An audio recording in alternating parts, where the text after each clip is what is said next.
There's a growing concern about a disconnect between the Trump White House and GOP grassroots activists in Texas. This is Friday, June 27th, 2025.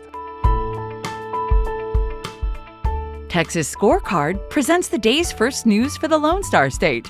The Texas Minute, with your host, Michael Quinn Sullivan.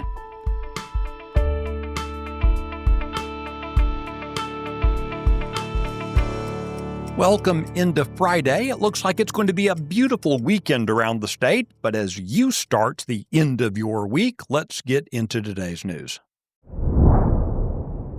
In a bid to curb street homelessness and connect people with shelters, Houston plans to implement a 24/7 outdoor sleeping ban in key neighborhoods backed by new funding and federal support. The move would update the city's existing civility ordinance that prohibits sleeping in public spaces from 7 a.m. to 11 p.m., but allows it during overnight hours.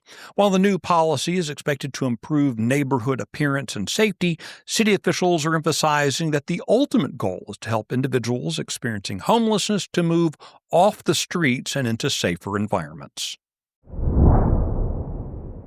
New standards for local school district trustee training could represent a fundamental shift in public school governance.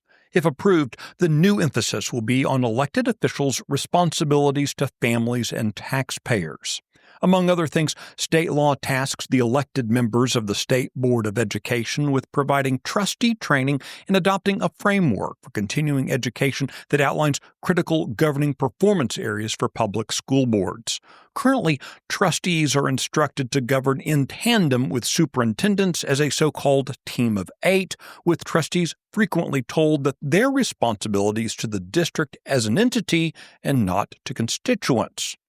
One advocate for this new change is SBOE member Brandon Hall, who cited the arrest of a local superintendent for failing to report teachers accused of abusing students as an example of why trustees need better training. The measure is set to be considered by the SBOE at their meeting today in Austin.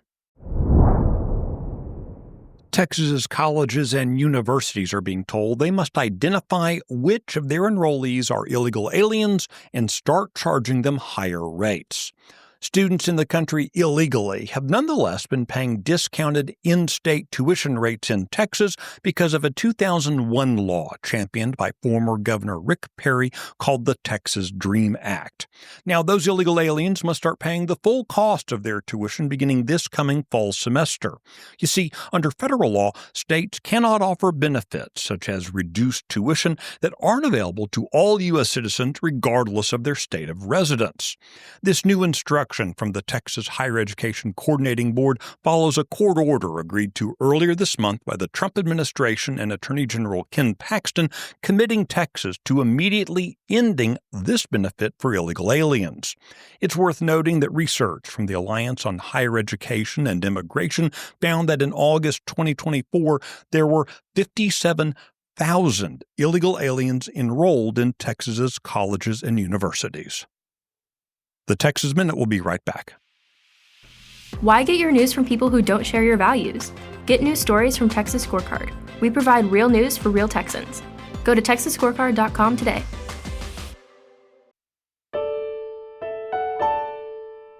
Texas Republican Party Chairman Abraham George is sounding the alarm over a potentially growing disconnect between the grassroots conservative movement in Texas and operatives tied to President Donald Trump's White House. In a recent interview with Chris Salcedo, Mr. George responded to recent reporting that the political arm of the Trump White House is attempting to interfere in internal Texas GOP matters. Specifically, Trump advisors had been quietly opposing efforts to close the GOP primary to Democrats and to enforce Rule 44, that's the party's censure mechanism for office holders who defy the party platform. In some cases, censure would exclude incumbents from running on the GOP ticket. Noting that Mr. Trump's endorsements in Texas are now being driven by a narrow focus on school choice, many of the incumbents who might be supported by the White House have long histories of opposing the conservative agenda and even the president himself. Here's what Chairman George had to say. The issue here is not necessarily the endorsement itself. It's in a somewhat of a conflict with our agenda here in Texas. He's going to endorse someone that we may not even put on the ballot. In that same interview, though, George said he's confirmed that the White House political team is backing off from attempts to stop Texas from closing its primaries. This has been a major concern for grassroots activists who argue that Democrats have used Texas's open primaries to influence Republican elections. Earlier this month, the state Republican Executive Committee passed a formal resolution urging President Trump to delay his endorsements of Texas lawmakers until the party's censure process has played out. You can find details on all the stories mentioned today and keep up with the latest news by visiting TexasScorecard.com.